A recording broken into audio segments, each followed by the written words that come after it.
Hey everybody, welcome back to the Retro Gamers Podcast. That's an inside joke. Episode 142. And as you can see, we are joined by a very special guest. First of all, Larry here. And Anthony here. And Rich, coming back.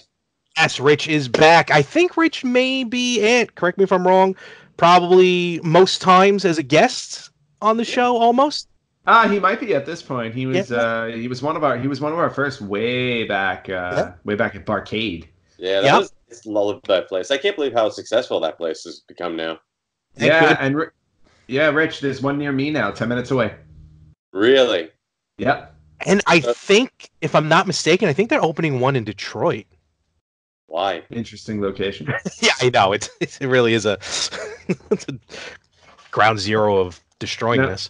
I was just going to say, no offense to anybody in Detroit. We love all of our listeners. No, but it's a rough neighborhood. But we'll see what happens. I think Detroit. I could be completely wrong on that. I'm making stuff up. I'm just lying as we go. I know. Well, you grew up on the mean streets of Garrettson Beach, so. I did. What, are you kidding me? I think they just found someone dead over there. Anyway, we're starting this episode off peachy. So we got a lot to talk about. We actually got a packed episode here. So we got Rich on to talk about some stuff here. I know originally I wasn't gonna be here, so sorry, Rich, kind of stepping on your toes on this one. You know, Larry, we're gonna have to have words. You're cheating on me. My podcast. Hey, you know what? As you continue to be absent from time to time, people are just going to slide in, man. I'm busy. I can't help it. Mm-hmm. Yeah, I'm busy too. Here I am. I woke up at 3:00 this morning. I'm very tired right now. Excuses. So, but let's get. And I'm currently drugged, and I'm completely conscious and recording. That's how we like to do this. Rich, you have any abnormalities or anything you want to talk about? Oh, I was diagnosed hypertension this week. There you go. Nice. Congratulations. And my blood pressure was off the charts, and kind of the doctor was like, yeah, we're going to give you 2 months. And then if that doesn't get better, you're going to have to go on medication. I'm like, awesome. Welcome to the club. Exactly. Yeah, you guys are all broken, taking drugs and stuff. I don't understand this. I am in perfect health. Yeah, okay. Anthony may pass out here in the next 15 to 20 minutes. We'll find out. Yes, I know. And we're taking bets on that, by the way. Am I starting the timer? Yeah. All right. Go. Okay. And then all of a sudden, one of the cats will just take over. We'll just sit there staring at the camera. Well, Snow always likes to jump up and interrupt, so it wouldn't surprise me. No, not Snow. The other one, Link, is always joining you. Link, yeah. Well, Link likes to stab me when I'm recording. Link's the attention whore. Snow's more vocal, apparently. Yes. But anyway, Larry, you were saying we got a packed show and lots to talk about, so let's get something talking. So let's talk. First, we're going to have some fun here before we get into the news, before we get into business. Now, it is well known and certainly not a hidden fact that of all these games behind me, I think I've beaten that one. Like, that's the only one, probably. So I tend to just see mother. I don't even know which one I pointed to. I think I pointed to a homebrew. So nice. But in the past, the discussions that, especially that the two of you have had on the podcast, and even just hanging out when we talked, the art of beating a game nowadays may be lost, I think, especially with these old ones. But I know you guys got a good handful of games that you've completed in your lifetime, right? Yeah. Yeah, absolutely. I mean, what the whole point to me in playing a game is to beat it. I mean, obviously there are games that are just on an infinite loop, so to speak, but for the most part, if it's a game that has an ending, I want to see it, and I'm going to play it until I get to see it. There's been a number of games that basically it's like, you sit there and it's like you hate it, but at the same time, it's like, shit, man, I got to beat this game. It's like I have to see this ending. Yeah. Not retro related, but I just finished Shadow of the Tomb Raider. Oh. And that was one I kind of related it back. I miss the old Tomb Raiders. I know that they were wonky. I know the controls were terrible, but there was a certain funness to them. and I found that the Shadow of the Tomb Raider, maybe about halfway through, I'm like, why the hell am I still playing this game? But I needed to see the end. Yeah, I guess that's also the completionist in a lot of people. Me, not so much. But I have seen, I guess now in today's day and age of live streaming and, with the love of retro back, I think people, and I'm not talking speed runs or anything. I'm actually not a fan of speed runs. I don't know why. But just the fact of let's try and complete games. And I know, our friends over at Game On, they've been doing that a lot. Like they've been trying to like every week beat a new game, a new Nintendo game, but like without using the internet and only using like Nintendo Powers or strategy guides. Of course, they have access to all that. Yeah. And they've gotten through a lot. I remember the one they had trouble with, but I was there when they do. No, that game can go to hell. No, it was Maniac Mansion. That's another. Oh yeah, that game was a challenge. I remember sitting there watching. I'm like, why are we still playing this? And they're like, because we have to beat it. I'm like, no, you don't. But they did. Yes, you do. So let me ask you guys. First and foremost, the first question that's usually on all our minds. What was that first game that you beat, and do you remember that day? Do you remember that moment? I think we should start with our guest, Rich. Oh, I'll go first. Okay.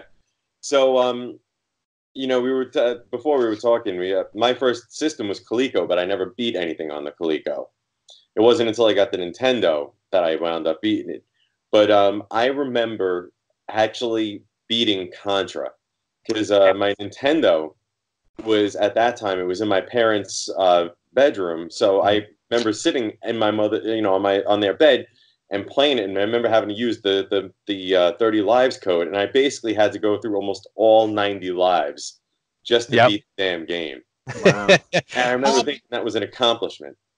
On a quick side note, I find it weird that the video game system was in the parents' room. You would think back then it would be either in the kids' room or the living room. I just find that very interesting. I think that was one of those, back then, you know how it was. It's like you had the one main TV in the living room. Okay. And, the TV that we had was like a 13-inch TV that was in their bedroom. I gotcha. Okay. Basically, my parents were like, "Yeah, you want to play that shit? Go upstairs." I just think not taking that TV. I thought maybe just your parents were really cool. Like, no, we want to play the games. We don't know why we bought this and buy this for the kids. I'll tell you, if my father could have figured out a way to pirate those, he would have. Him and my grandfather both. All right, so Contra, 30 lives. Excellent. Yep. Ant, how about you? I'm going to go back a little bit earlier than the Nintendo and go to the Atari 2600. My cat wants to join us. Yeah, I know, I'm old. But you know what? You're older than me, sir. I know. Yeah, true story. And knocking on the door. So.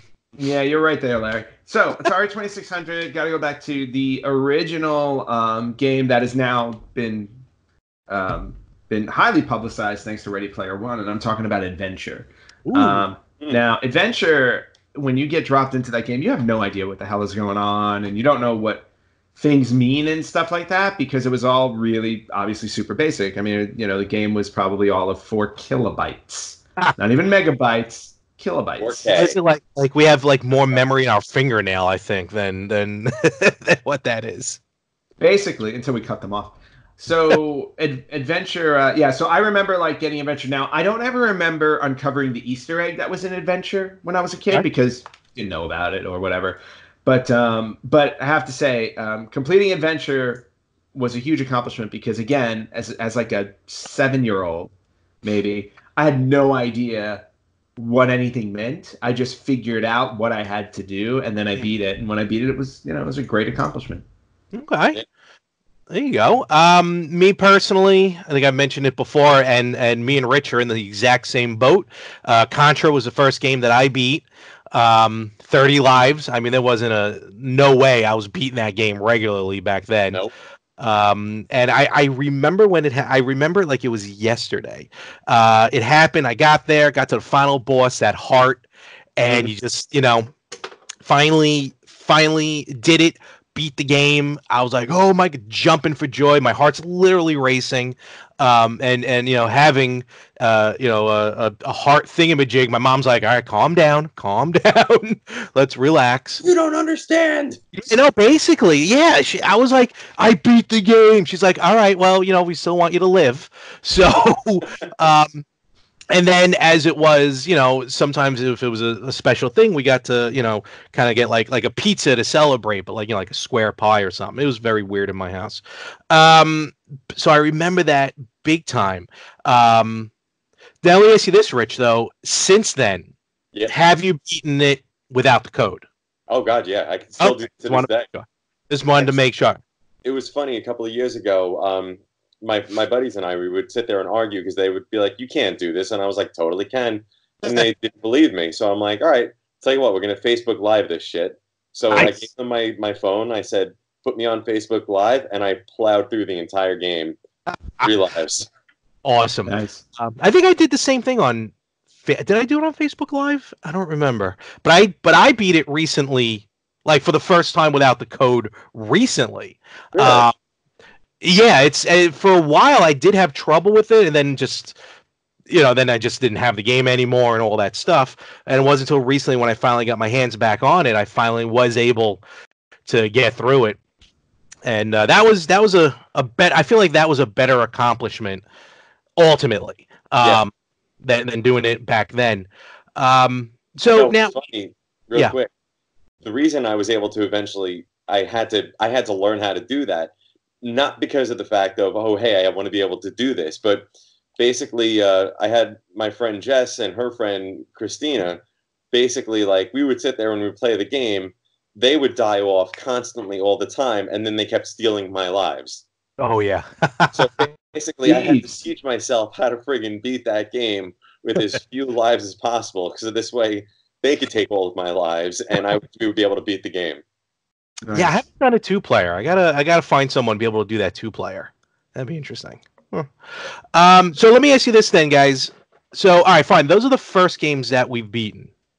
Now, how many games, or no, not games, maybe how many platforms can you name that you've beaten at least one game on? Because it's, you know, we're always talking Nintendo, but I don't think I've ever beaten a Genesis game. That's a lie. One. Oh, wow. Really? I think it'd be one. Basically, every system that I've owned, I've always beaten games on them. Okay. Especially, I think the worst for me had to be the PS2. I think I wound up buying a ton of games, and I just never beat them. But there were still games that I beat on the PS2. Okay. Just same as Rich. Every system I've had, I've beaten at least one game on. I'm trying to think if there are any exceptions. Maybe if you count handheld. Like, I did own a Game Gear at some point, and I never played through a game on that, but I also didn't own it for very long. Okay. So, but for the most part, yeah, every single game I have, every single console I've had, I've beaten someone. All right. Like for me, I think the only 2 games I've probably beaten on Genesis were Shining Force and Shining Force 2. Which is kind of funny because I'm actually not a huge fan of RPGs, except for those. So, but then beyond that, I can't think. For me, I think the only other one, Game Boy, and Game Boy, I've done like Super Mario Land, stuff like that. But yeah, really not new stuff. I honestly, again, because I'm so, I think I joked about this. I don't think it's a joke. I think it's true. Before we started recording, like when it comes to game, it truly is an ADD situation. And it's probably because like when I was younger, I'd get a game, play it, but then as soon as I got a new game, I just started focusing on that one. And that's what would happen. You were like that meme of the guy walking with his girlfriend, turning around, checking out the other girl. Absolutely.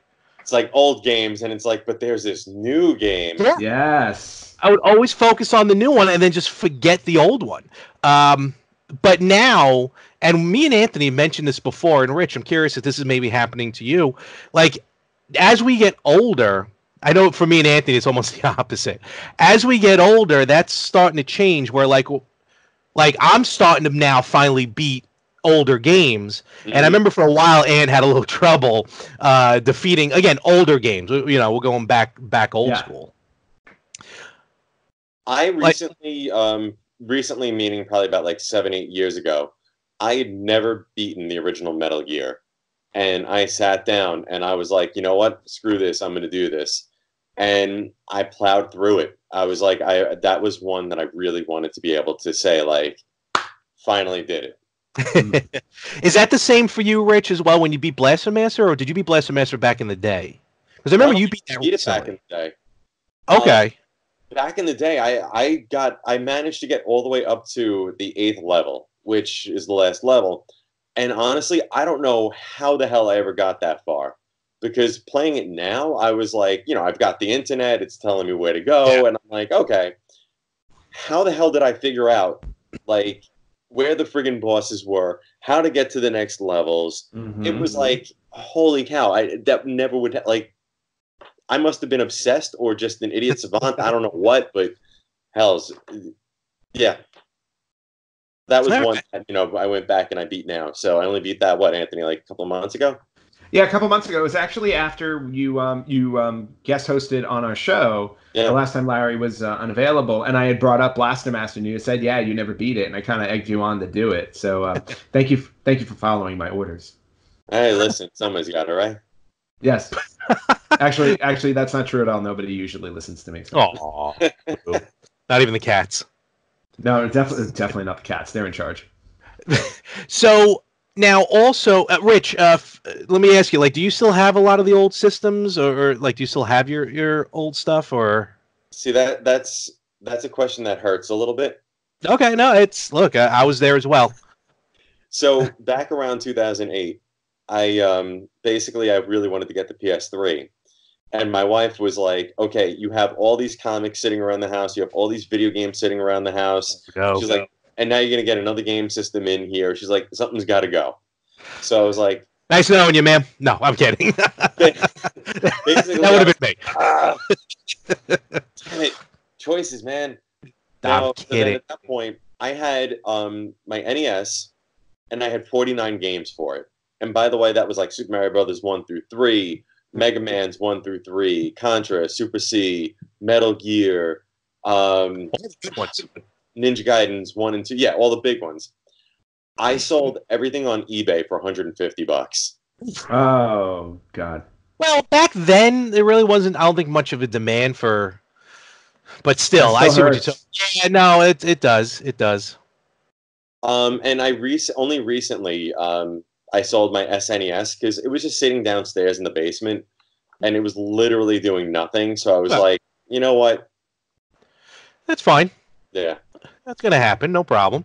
The reason why I'm asking is like, do you now starting to get a drive to maybe want to go back and complete these games? Because and if so, how? So at that point, but that's, I guess, another story for another time. So one of my other buddies, who's Jack, we hang out really quite a bit, and he's a huge retro enthusiast. He's basically trying to get every single system because he wants to be able to play every single system on its native console.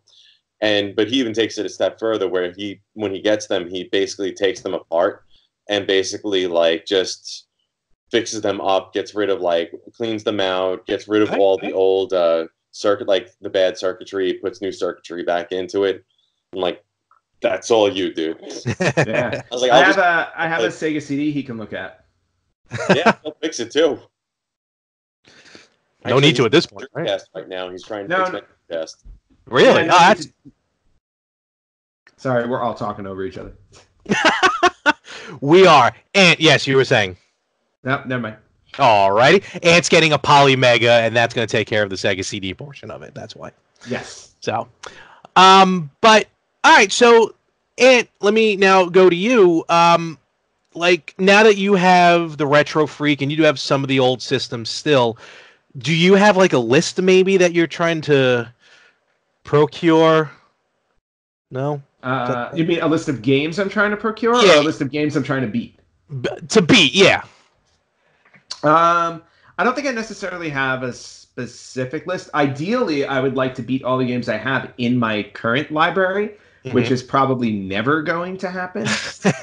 And that's perfectly fine because I'm well clear of 500 games, and I honestly don't know how many I have beaten. I would have to sit down and like look at them all. So no, I don't have a list per se, but I do have some in mind that I want to hit up next. So that's okay. So what's what do you got next? What's like your holy grail of a game to beat? Ooh. Well, oh, you know what? This is probably an easy answer. Holy Grail one will be Shining Force 3, which I do own. Yes, so, me too. Some idiot might have convinced you to get that. I don't know who. Yes, I was in a store and there was a devil on my shoulder with a Brooklyn accent and curly hair. Never listen to those devils, man. I'm telling you. They're literally standing right next to you and saying it in your ear. Well, yeah, two people do that because I also, when you texted me, I'm like, go for it as well. He's talking about Rich, everybody. And you know what? I couldn't have been happier getting my hands on a copy of that, and to me, it was a good price for it too. So definitely was happy with that. I haven't had a chance to play it yet, but I think what I'm going to do is it's a Sega Saturn game, if I'm remembering correctly. Yeah, so it's Sega Saturn, and I'm going to wait for the Polymega to come out in August, since I've already ordered it. Pre-ordered it, and that'll be the first game I pop in there to play through. Yeah, right. Me too. I think I'm gonna do the same thing. All right. Hold on. I got a question here. So, and real quick, lightning type round here. Don't necessarily want to go into a discussion too much about it, maybe, but SNES, the game that you were like, I wanted because we were talking about going all the way up to the Dreamcast, right? Yeah. So let's real quick. Most memorable game that you beat on the SNES. All right. Well, let's go back one generation since you guys touched on the NES, and I'm going to go to the NES. Okay. And obvious answer is Legend of Zelda, no question. To the SNES. Do you want to go? Do you want to just alternate and go, or do you want to do like a lightning round of all systems? Lightning round. Lightning round. All right. So, like I said, Atari 2600 was Adventure. NES was Legend of Zelda. SNES, I had a little trouble trying to come to. I had a debate with myself over which one, and actually, Chrono Trigger won out over A Link to the Past. Just that game, I've talked about how phenomenal it is multiple times. If you haven't played it, it's worth playing. And not only that, I only recently beat it like maybe a year and a half, 2 years ago. Oh, really? Oh, yeah. No, I didn't have it when I was a kid. So, but by far and away, one of the most memorable gaming experiences I've ever had. Sega Genesis, we brought this one up earlier. Shining Force, still one of my favorite RPG mechanics ever, and great story overall. So, and most importantly, available on so many platforms. So if you haven't played it, you can. Sony PlayStation. Originally, I wrote down Tomb Raider and then crossed it out because Castlevania Symphony of the Night, amazing. Amazing, start to finish. Yep. Both ways in the game, and the soundtrack, everything about that game was just memorable, like 100% memorable. Put it into a CD player, you got a really cool message. Yeah, exactly. You did. I skipped over Sega CD on purpose because I did own a Sega CD, but to be honest with you, all the games on there weren't particularly memorable, even beating them. Shining Force CD though, which I do not have, I plan on getting. Nintendo 64, gotta go with Mario 64. I mean, it was the real first foray into like a 3D action platformer. And just marveling at what you can do in that game with Mario after having been with him for 10 plus years of just 2D adventures. Definitely set the standard for the industry and also made for a really gratifying experience, especially when you beat it. And then last but not least, Dreamcast, Sonic Adventure. Because to me, Sonic Adventure felt like their Mario 64, just obviously with better graphics, and being able to run through that game, and not only with Sonic but with all of his friends, running through that game through story mode, it was so involved and very, very just a very fantastic journey. So those are mine. Nice. All right, Larry. My list is very short. I can tell you right now, Nintendo Contra. That was the first one I beat, and still to me the most fun and the best one. Super NES, I would actually have to say Link to the Past. Just the fact that I lasted that long to play the game. On Game Boy, I would say Super Mario Land because that was the first one, but that was replaced recently, like within the last year and a half, when I beat Mega Man on Game Boy. So, which is probably one of the first. I've never really. I don't think I've beaten any of the Mega Man games truly. So that one on Game Boy, that was cool to beat. N64.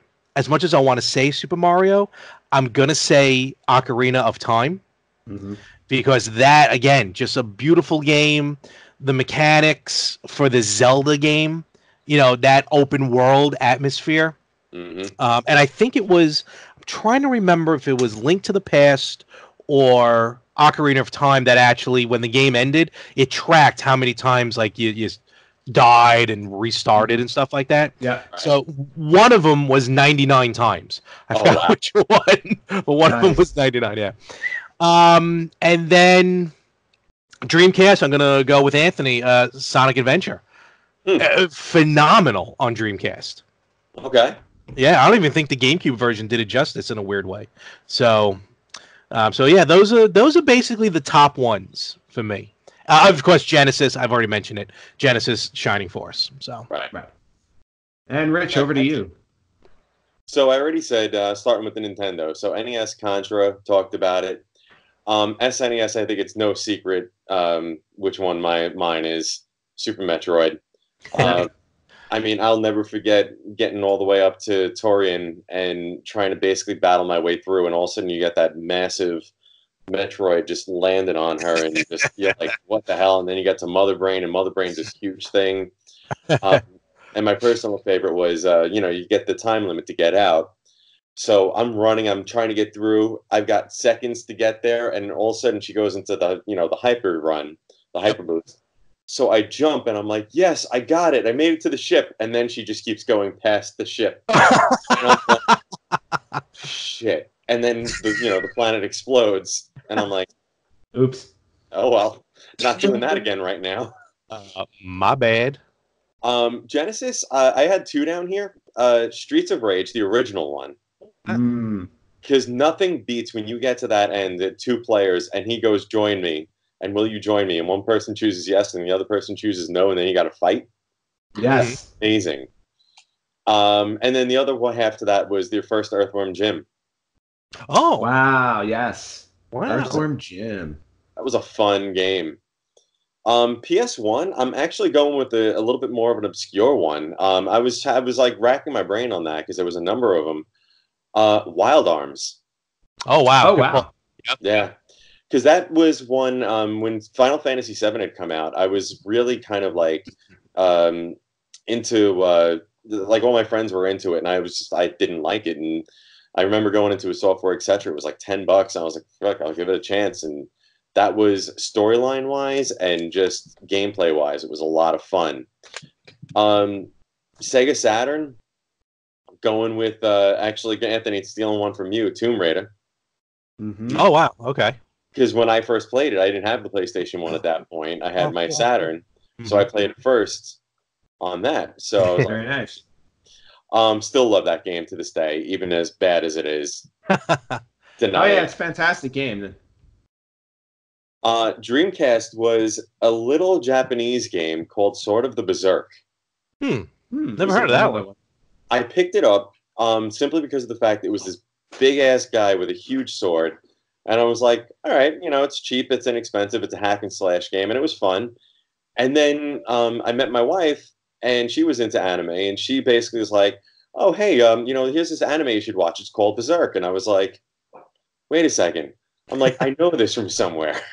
This looks familiar. And it turned out that it's a continuation of the story. And oh, that's cool. Did not know, like, I picked that up on a lark years before, and then finally got a chance to play it, and I beat it long after that. But that was a fun one, especially if you like the anime. And then just 2 other ones. Game Boy, Operation C. I love that because of the fact that it's a spiritual...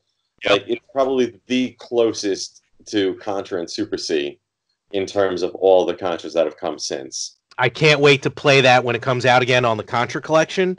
Yeah. And I haven't beaten it, but I definitely plan on beating that. It's hard, dude. Oh yeah, I owned it. I own it, but yeah, it is terrible. Terribly hard. That is. Yeah. And then my last one was Game Boy Advance. I'm throwing in there. Okay. Game Boy Advance was Metroid Prime, Metroid Fusion rather. Yes, that's a good one. That was like a horror game. It was Adventure games, and I really enjoyed that.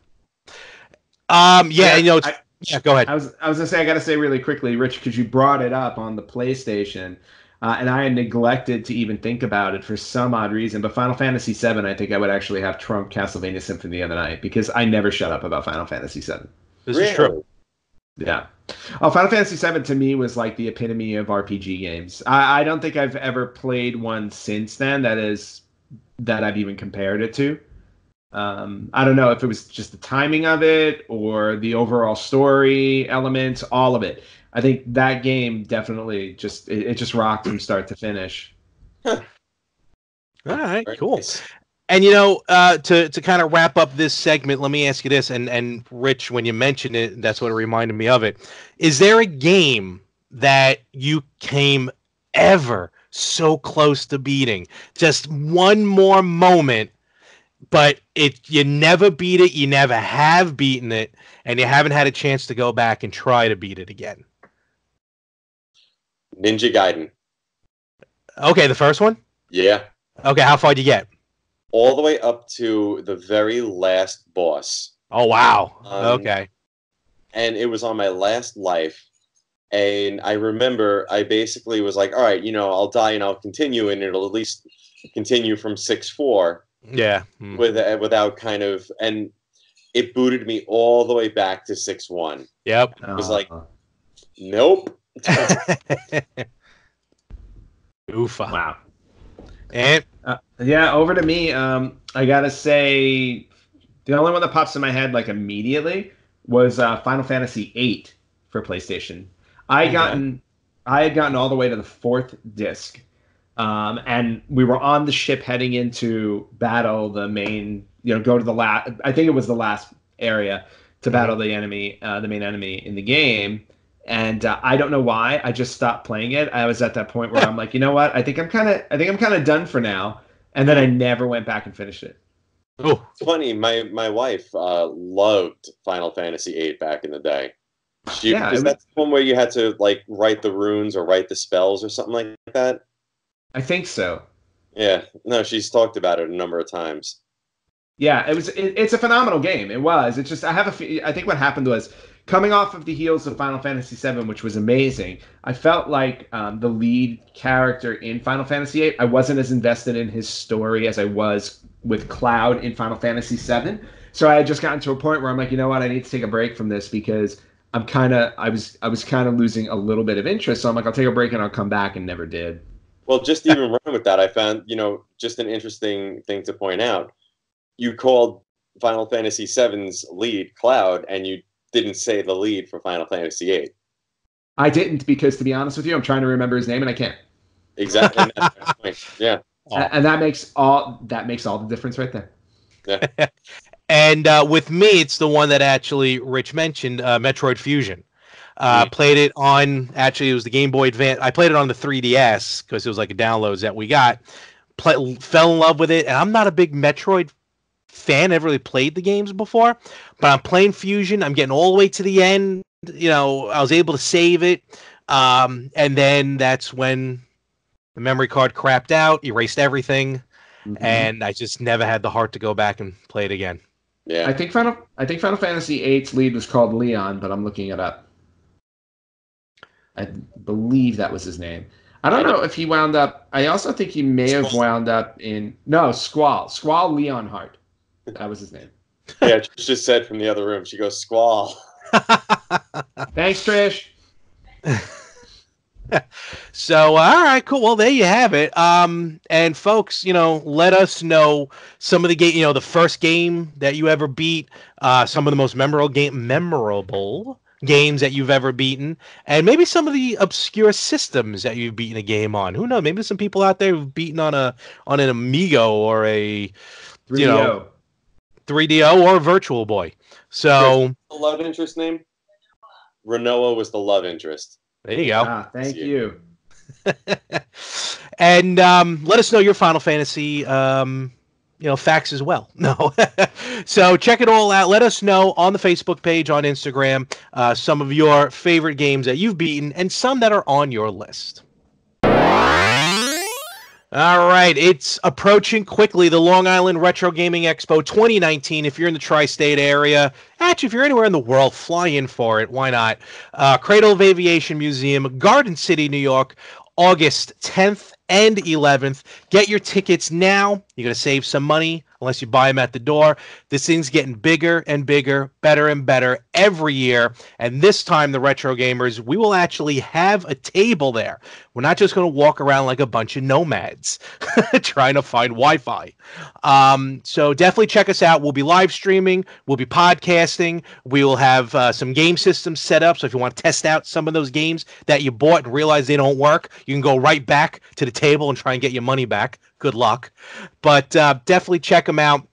Facebook page, Long Island Retro Gaming Expo. We'll have links as well. And we will see you Sunday and Saturday. That's backwards. Saturday and Sunday, August 10th and 11th at the Cradle of Aviation, Long Island Retro Gaming Expo 2019. Don't forget, there'll be tabletop games and pinball tournament as well. Come check it out. All right, so we told you it's going to be jam-packed. This is where we're really going to pack in the jam now. So we're going to talk about some sounds sexy, right? Oh, yeah. I want to throw up. So we got a lot of stuff here on tap, and I definitely want to hear some, what you guys think of some of this. Let's start off first. E3 is actually, by the time this episode drops, probably the last day of E3, actually. And next week, programming note, we will have our special edition E3 episode where we'll talk about everything brand new. Yep. And I think I haven't seen anything yet except for what we're about to talk first. I think this year is going to be a good one. I think we're going to see a lot of cool stuff coming out. But first, let's talk about Google, as they were the first ones with their Direct. This is the new thing. Everyone now does a pre-production Direct to us.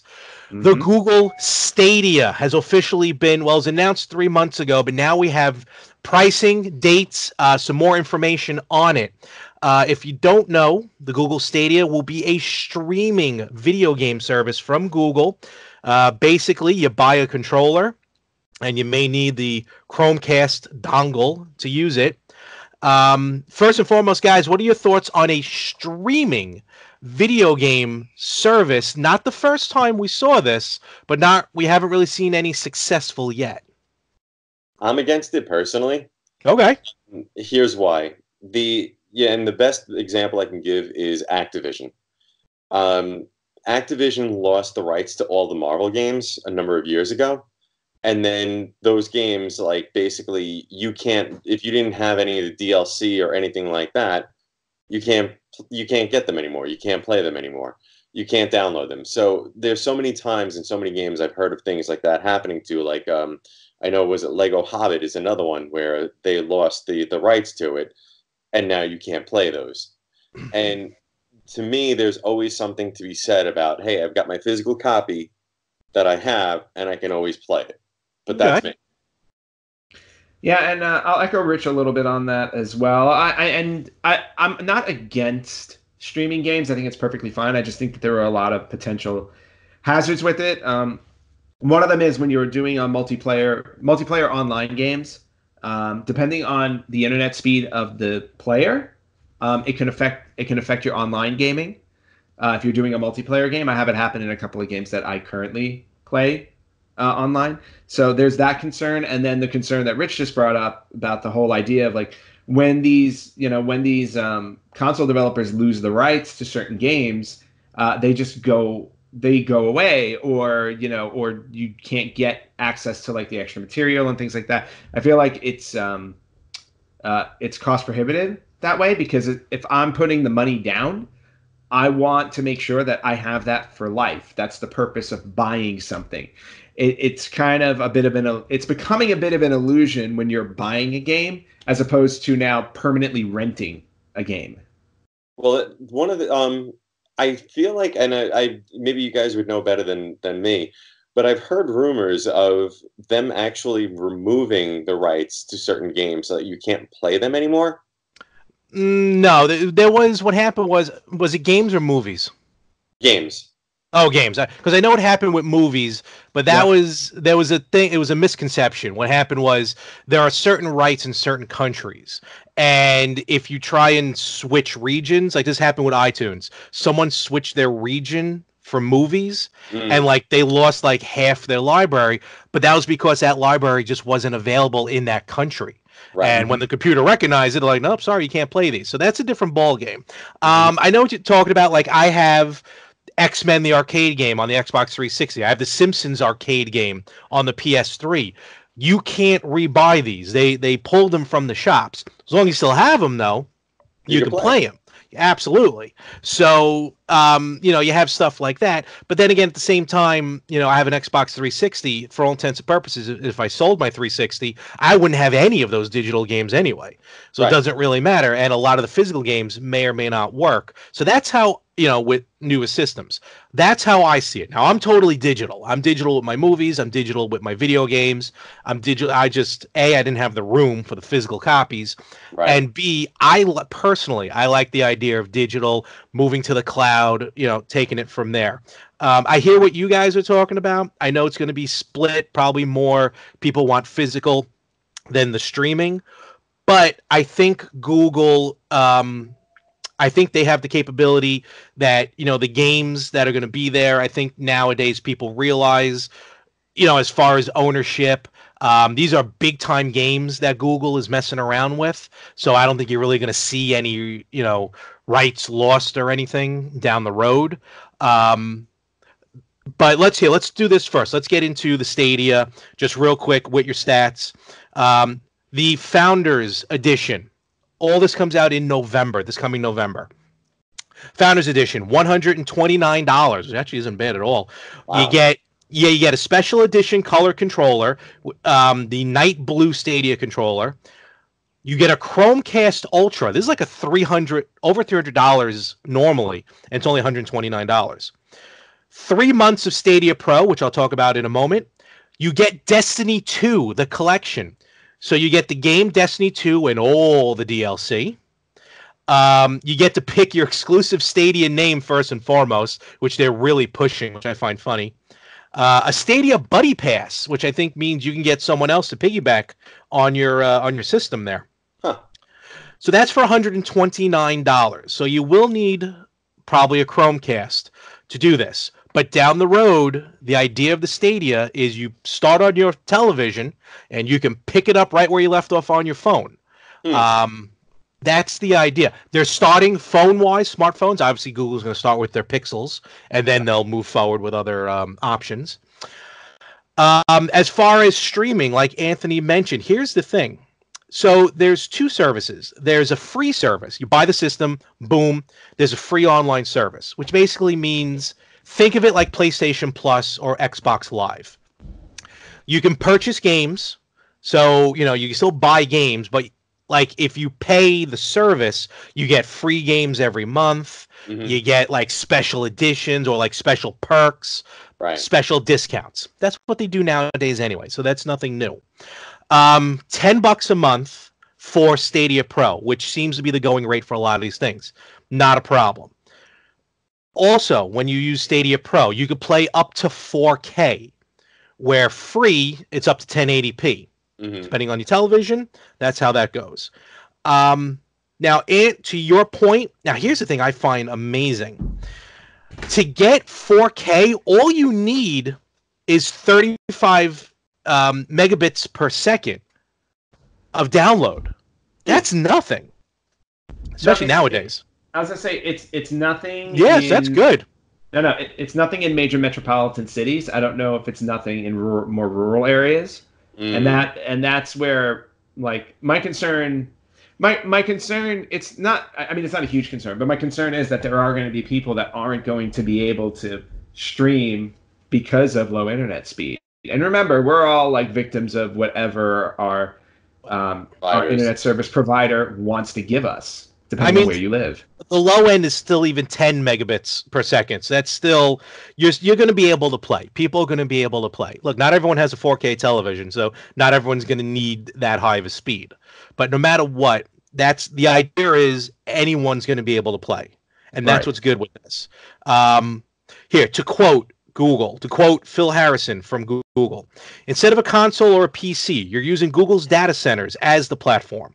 We handle the intense gameplay processing and graphics, so there's no console required to play your favorite games. In other words, in theory, it's one and done.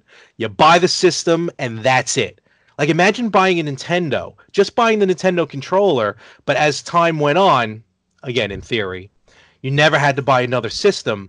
You know, that was all done on the other end. Mm-hmm. I think that's pretty cool. I like that part of it. Yes, in 20, 30 years, it's going to kill the resale business, but who knows where we're going to be in 20, 30 years. It's starting. I was just going to say it's dying now. No, I'm going to disagree with you in all honesty. I think now I think a lot of people are buying the old stuff with these clone systems that are coming out. We're going to talk about a new one in a little while. Moving forward for the new systems, like that's Xbox, Xbox One, stuff like that. But people are still going to be buying NES and Super NES and N64 and all that and PlayStation for years to come. Oh, so that part. Well, I think. Larry, one question I have. I don't know if you can answer this, or if you're maybe about to answer this. How does the Stadia? Stadia. How is the Stadia different from like Steam? Because to me, it almost sounds very similar to Steam. No, it basically is. I can see what you're talking about, except for the fact that like Steam, you can download to a physical media, like you can download to your hard drive, I believe, with Steam. Where here you are completely running off of the Google computers. Right. So there is no download. That's why they say literally, you can stop a game in like midpoint and then go to a different, like say playing on your television, and then you want to play on your smartphone. You just pick up right where you left off, almost like a Nintendo Switch when you take it out of the dock. Right. So that's what it is. The idea that it's in the cloud, and then not only that, it's constantly being updated on their end. So say down the road, when 8K becomes affordable, they'll just update their systems to 8K on their end, and you don't have to buy like a new Xbox or a new PlayStation for something like that. Right. I think that's what the idea is. Now, we've had systems to do this. The most famous one was OnLive. That was going to be this cloud-only system. That went nowhere. It was out for a little while, but it went nowhere.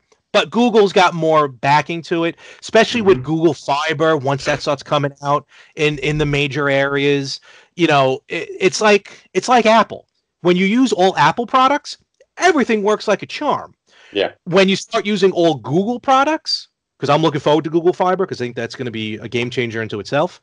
I think this thing will work out. Look, if someone's got to try something new. And even though there's been systems like this, I still credit Google for trying. Look, trying something new. This is the way things are. Everyone is nowadays always on the run, always moving. And kids nowadays, I think, they're glued to their phones. So I think the world of physical media is just going away anyway as new generations come out. So, look, Xbox came out with a digital-only Xbox Xbox One recently. Yeah. With no drive in it. So I think Stadia is going to be good. Of course, I pre-ordered it, so I'll let you know in November when I get the controller and I get everything. I'll let you know what it's about. And real quick, just to talk games, they're already coming out with heavy hitters. Coming out with Grid, which is a wonderful racing game. Yep. The Division 2, which I was shocked to see, is going to be on this, because that's heavy as far as gameplay, and it's all online. Dragon Ball Xenoverse 2, if I'm reading that correctly. That's going to be heading there. And finally, the Tomb Raider trilogy, the newer trilogy, will be out on Stadia. So they're getting some good games. Yeah, well, they're gonna need some in order to compete. Bottom line, I mean, they're entering territory that's brand new, so to speak, and they're gonna have to really pack a punch if they want people to jump on board. Final Fantasy 15 is another one. Think about it like this as well. In like, I feel like also there's almost like a minimalist society or a minimalist mentality that I think some younger people are starting to come up with, where like I don't need a whole bunch of stuff, like tiny houses, and so you ever see stuff like that, Right. like in a dorm room or something like that. This is perfect. Same concept for me. I don't want all those physical DVDs because they take up room. Let's face facts. If all these systems, I only had the controllers, I'm fine with that. So again, future thinking down the road. Let's see. Yes, we always have to wait and see how it's going to happen. But I think they're going to be good. But let's see what happens. I mean, I think the one thing for me, I guess, personally speaking, with them to be successful, it always comes down to the exclusives.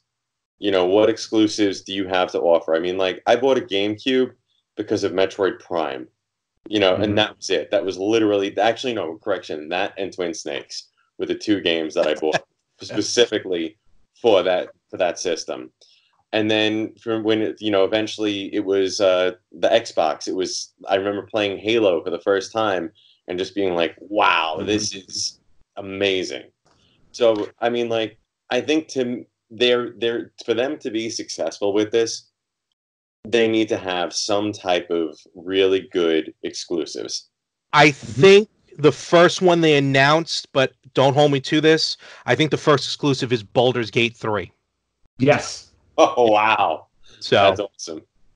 So there you go. Look at that. Just your reaction. I'm not saying you're going to go out now and buy Stadia, but just your reaction. You know what I mean? So it's going to be there. I got to admit, though, the color schemes on the controllers, you have your white, you have your black, you have that dark blue that's exclusive to the Founders Edition, and then there's a ugly wasabi color. Oh, nice. Yeah, that was a little rough. I do love me some wasabi, though. So that's the Stadia. So more news as it comes along, but at least we have some pricing on that. But so now let's really hit this. We're going to kind of go through it quickly, but I think we got some cool stuff. First of all, let's go back to old stuff. If you have some old systems, check out Hyperkin. They put out a lot of good stuff. They just recently released HDMI wires for your original Genesis systems. Ooh. And we're talking series 1, 2, and 3. And an HDMI cable, well, same cable for all three systems, for your SNES, your N64, and your GameCube. Nice. Wow. I own these wires for the Wii and for the PS1, PS2. Same wire you can plug into both. What was the name of it again? Hyperkin. Hyperkin. Yeah, we'll send you a link afterwards. They're the ones that started putting out a lot of the clone systems originally. Mm-hmm. I love them, and a lot of their NES clone wasn't the best, but they made that up with the Super Nintendo and moving forward. They have a Genesis clone, they have an Atari clone, but their HDMI wires, look, I'm not saying it's going to pump it up to 1080p, but these systems are coming in crystal clear on a brand new television that me and Ann have talked once before, and I think you'll agree. I think maybe the televisions may be getting too new for the old systems, which can happen. Oh, yeah. There's no question about that. When I sold my SNES, I sold it on eBay. The guy contacted me. He's like, "What the hell, man? The game doesn't work." He's like, "You told me you tested it and it worked." And I'm like, "It does work." And all of a sudden I was like, "Oh, wait a second. I think I know what it was." We're used to plugging the yellow into the yellow, and you can't plug it in that way to get it to work on the newer systems. Mm-hmm. Some televisions just don't. You used to be able to plug it into the green of the component, but that some system TVs just don't do that anymore. Yeah. But I definitely look. They're like $30 each. These wires are well worth it, in my opinion. So definitely. They also have, on a side note, they also sell wireless controllers for the original NES and Super Nintendo. Oh wow! Nice. Which I think is pretty cool. So that's pretty sweet by Hyperkin. The big news, though, which will be this E3, we're going to get more news. The newest clone console from Hyperkin, and the first one, as far as I know, of its kind, is the N64 clone. What? That will be called the Retron Ultra. Wow. Nice. Yes. Now, if you know your N64 history, the system was originally called the Ultra 64. Mm-hmm. Yep. Again, like I said, the Hyperkins put out those multi units, but when it's their standalones, since the Super Nintendo, these things, in my opinion, run amazing. And they're smaller, so they're compact. So I think this N64 clone, it plugs in through HDMI, it runs off of USB, and it's going to take all the controllers. There's 4 ports. You know what I mean? So if you're looking to break out the N64 again, definitely look into the Ultra Retron. Mm. So pretty cool on that part. Let's stick with clone systems. Myself and Anthony have pre-ordered the Polymega, which is the first CD-based clone system. It'll play 5 CD-based games all in one drive. Ant Hatchie got his hands on a Polymega recently, and you were quite impressed. To play.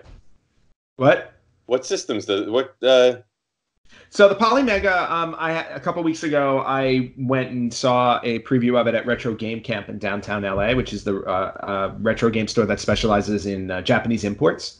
Mm. And they had a representative there from Polymega to show it, just to show it off, and it was absolutely fantastic. The 5 systems are Sony PlayStation 1, Sega CD, Sega Saturn, TurboGrafx CD, and Neo Geo CD.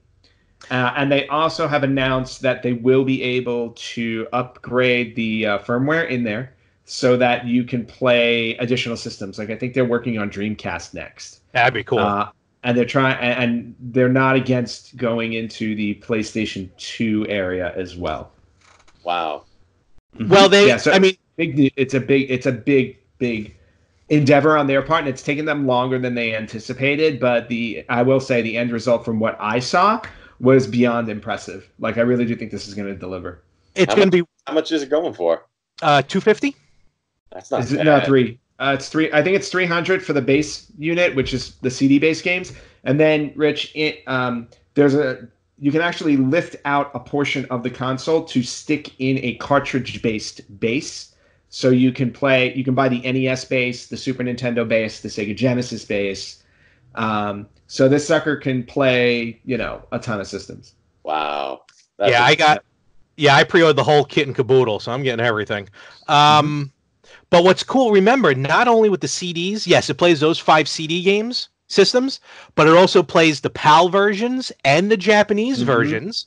So that already triples that. Not only that, it'll play this, not that there's really a lot of games out there, but it'll also play the Genesis 32X CD games. Mm-hmm. So that's a few more. So this thing is crazy. Yeah, so you can get different bundles, as Anthony was saying. Ultimately, it'll play the NES, Super NES, Genesis, and TurboGrafx. Mm-hmm. So, yeah, this thing is really, really sweet. Definitely go check it out, polymega.com. Yeah. But what I want to mention is Polymega will be putting out a light gun controller. Now, you may think, all right, well, there's light guns out there. The old ones don't work on the new televisions. Nope. This one will. And as I'm just real quick, then I want to get your idea on this. The one light gun controller will work with all the systems. Really? Nice. Yep. Yeah. So you can go back to Duck Hunt if you want on the NES, or you can hit up Lethal Enforcers 2 on the Sega CD, or Virtual Cop. Yeah, Virtual Cop. Once Dreamcast comes out, House of the Dead. I mean, think about all the shooting games. T2. Yeah. There are a ton of shooting games out there that you can't play anymore. But now, if you have a Polymega and you buy the light gun, you have the opportunity to play those. You know which one I really wanted to go back and replay, because I played the ever-living shit out of this when we were teens. Area 51. Oh yes. Area 51. I want to go. I'm looking forward to this because it's a compact gun. It looks very comfortable, very nice. Obviously designed to not look like a real gun for legal purposes. Cool. But I want to go back and play some of the Super Nintendo light gun games because I hated the Super Scope. Oh yes, the Super Scope. I hated that thing. Yeah, it was so we'll check that out. It's a USB actually controller, so that's why it should work on everything. Nice. And it looks like it's going to retail for $100. which sounds about right for a light gun that's going to work on a brand new television. No, Again, too. more info at this point has been released at E3, so check that out.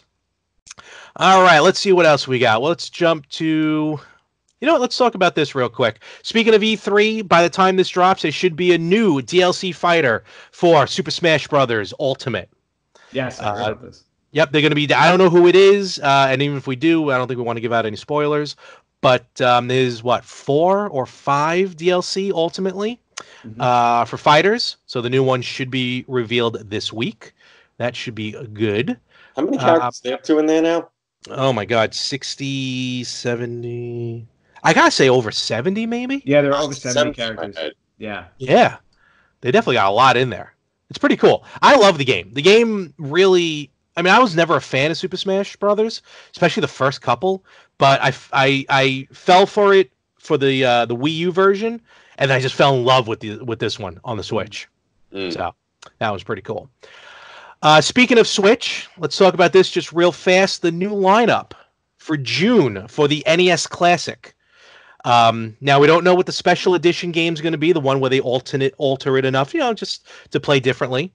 But the 3 games we're going to get, Volleyball on NES. Yeah, I don't know why. I still don't understand that one. Double Dragon 2, The Revenge. The better Double Dragon. Yep. And my favorite game, I think it's a hidden gem, City Connection. Yes. Do you remember City? Exactly. That's the one. I used to rent that game like crazy. Me too. I never owned it, but I rented it all the time. Yeah, same here. I was hanging out with my buddy Jack last week, and he had never played it before. And I was like, really? Man, you are in for a friggin' treat on this one. And he's like, what the hell is this game? None of us know, and it's okay. And then the Japanese version is going to get these same 3 games, so nothing different there. So that's June. I know we're going through this quickly, but again, we got a lot of stuff here, a lot of quick hits.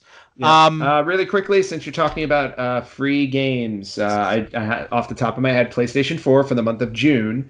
If you're a PlayStation Plus member, you're able to download Borderlands 2, I believe, for free, and Sonic Mania. That's big. Wow. Yes. Sonic Mania is awesome. Yes, I've already downloaded it. Good. Oh, yeah, if you don't have... I mean, again, it's worth buying full price, but hey, if you can get it for free, why not? Definitely well worth it. Yeah, and then also before, I don't know if you have more E3 news or not, but before we switch off of E3... Not really. No, not yet. Okay. Before we switch off of E3, to celebrate E3, Nintendo, Microsoft, and Sony are all having special sales online for their games. Now, as of this recording, Nintendo hasn't come out with theirs yet. They're not announcing what the sales are until Tuesday the 11th, which is when our episode drops. But for Sony, I have to say, and they call it their Days of Play event. So it's, I believe it's a 10-day event. It started on Friday the 7th, and it's going to go until the 17th, I believe. And the deals that they have are phenomenal. I picked up the remake of Shadow of the Colossus, which I never played before. Oh, yeah, fantastic. Never played it, always wanted to. But but available for download on PS4 for $12 right now. Worth it. Yeah, totally. I also picked up a couple of VR games, and then there's another one I'm eyeing called Detroit. I think Detroit Become Human or Become. Oh Human. yeah, I heard that's good. Yeah, that one's also, you can buy the Ultimate Edition for $12, and it comes with the company's first game that they made, which was Heavy Rain. Oh, that one's good. Yeah, so you can get both of those games for $12. What? Quantic Dreams, I think, was the name of the company. I think so. Yeah. But I played the demo for Detroit Become Human. It's fantastic. It's it's really, really good. So that may be another $12 I drop for those 2 games. And also, and I mentioned it, I posted it on the Facebook page. I think it's well worth to do it now, even if you just re-upped. Why not? You can get a year's worth of PlayStation Plus for $40. Yeah, it's a savings of $30. Look, why not? It just piggybacks onto your account. So might as well buy it now. I bought it now, and I'm good till 2021. Some people apparently found it for $2 cheaper in Costco, so knock yourself out. But hey, good for you. Look, if you can find a great deal, look, we're more than happy to hear about it. I love it. What? Oh no, as I said, speaking of deals, also right now I saw online that the Sony PlayStation Classic, the failure that it was, is currently available for $29.99, from $100 to $30 in what? 3 months? No. 6 months. Came out in December, right? It came out in December. I bought it full price, of course, and then 2 weeks later it dropped in price. Yep. I canceled my pre-order because I wasn't impressed with what they were doing with it, and I was very happy. Don't understand. There's nothing wrong with it. It looks exactly like the games when you put them in. I don't understand the hate for it. The USB plug and no plug. For me, everyone owns a plug already. What turned me against the PlayStation Classic, because I've been buying all the classic consoles, what turned me against it was the library on the Classic. They're really that's fine. Yeah, and I saw the library and I'm like, you know what? I already own the 3 or 4 games on here that I want and played.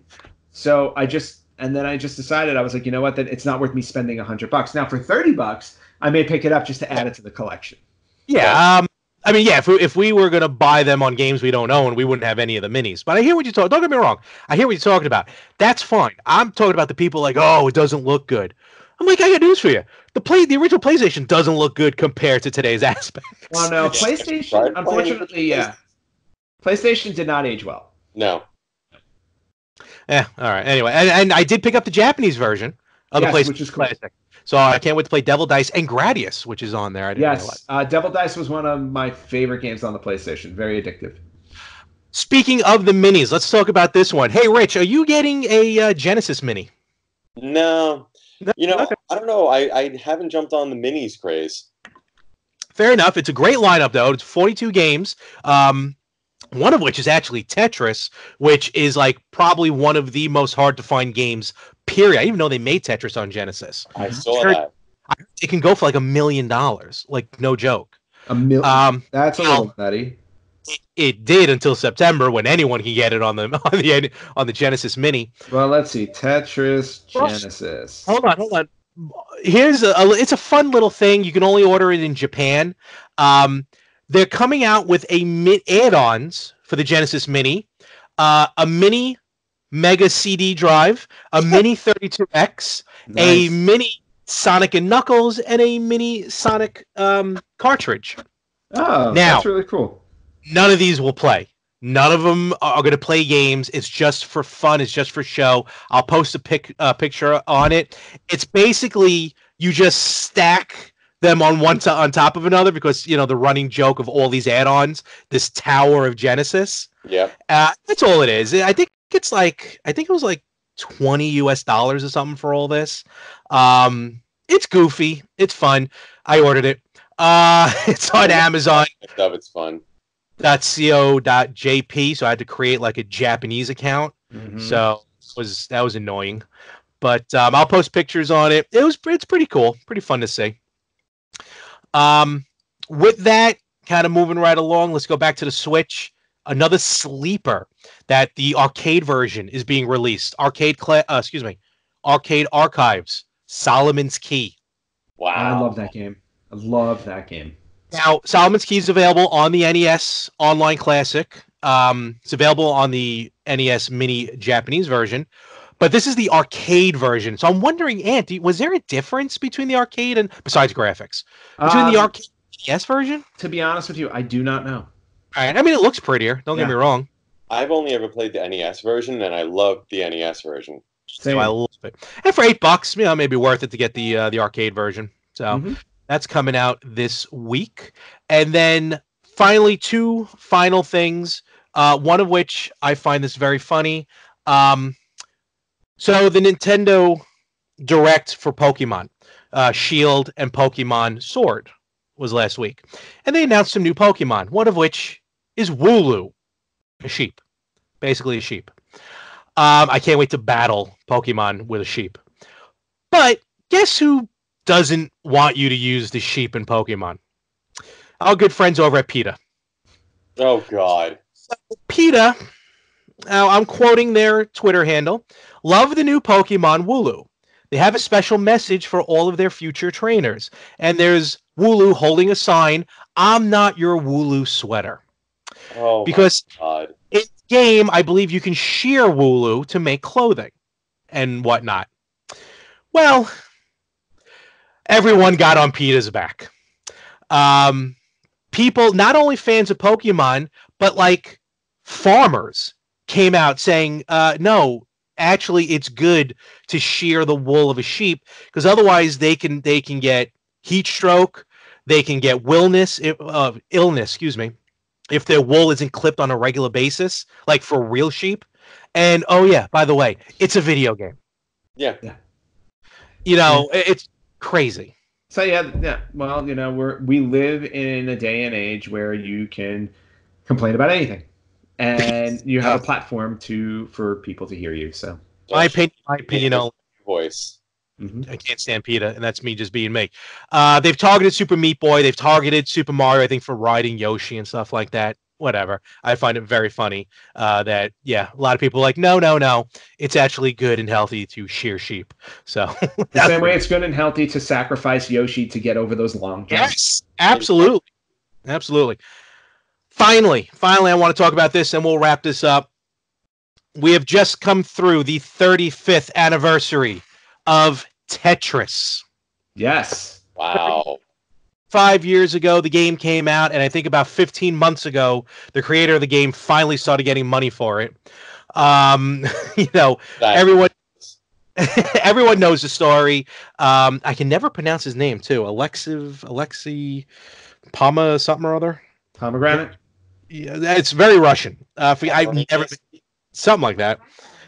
Siri, stop. Thank you. So, he knows the story. He created Tetris. Lived in Russia, Soviet Union at the time, and the Soviet Union's like, we like this game. We're taking it. And basically the Soviet Union took it, and this guy literally didn't see any money, I think, until like the 2000s. Yeah. With the fall of the Soviet Union and rights and everything. But big celebrations. Every Barcade had a big 35th anniversary Tetris celebration. I know, Anthony, out by you, and I know, unfortunately, circumstances just didn't allow it, and that's okay. Yeah. But creator of Tetris was at Barcade LA. I know, and I'm really bummed I didn't get a chance to see him. Now, the fact that he was only there signing for 1 hour is absurd. It would have been nice to him to at least, had he had stayed for a few hours, I would have definitely made it. But unfortunately, I could not make the specific hour that he was there. Okay, let's put the brighter side on it. He was there, and he was. No. We're gonna put my side on it. I didn't get to meet him. It's a travesty. He needs to come back. You know what? He needs to come to my house, and then we'll play Tetris. Real quick, do you have any good memories of Tetris? Any fond version of your favorite version of Tetris? Either one of you want to go? So, me personally, one of my wife and friends of ours, what we love to do is roughly every summer we go down to the Jersey Shore, and we bring the Super Nintendo with us, and we play Tetris and Dr. Mario. I remember that. Yes. Nice. And I will tell you, it gets really cutthroat playing, especially the Tetris game gets a little intense. There's nothing funnier than late 30s, early 40 people just really getting intensely into those.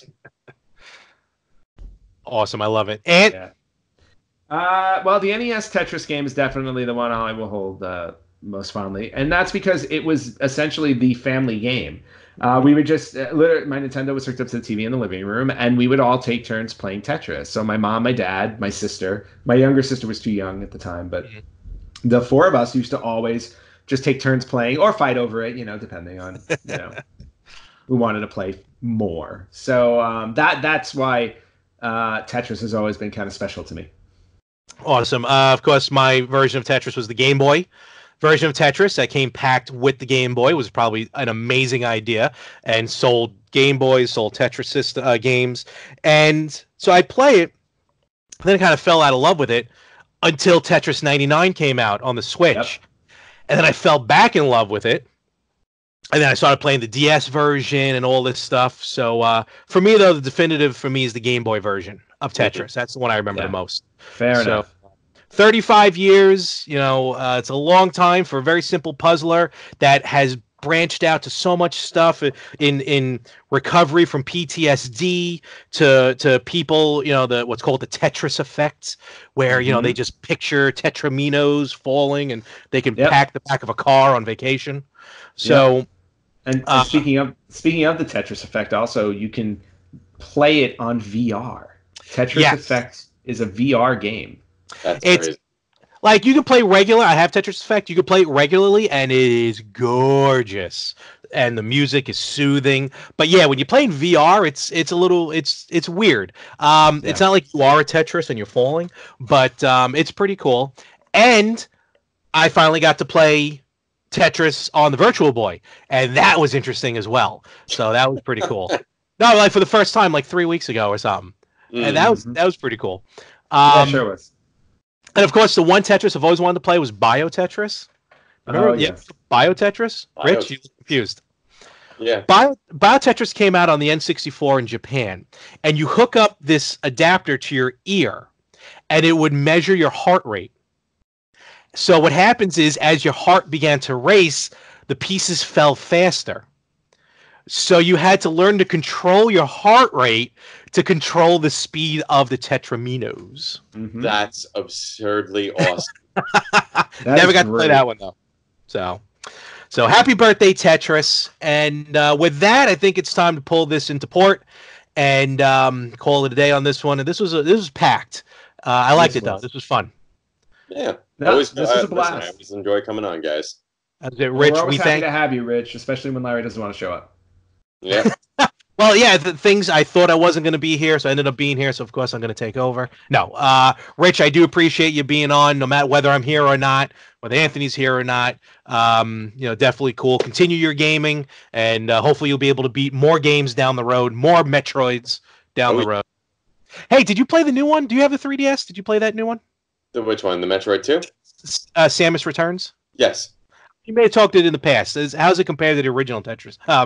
Metroid 2. I will say this. It was okay. Like, there were certain things about it that I thought was interesting, but overall, the control scheme for me was a little too wonky.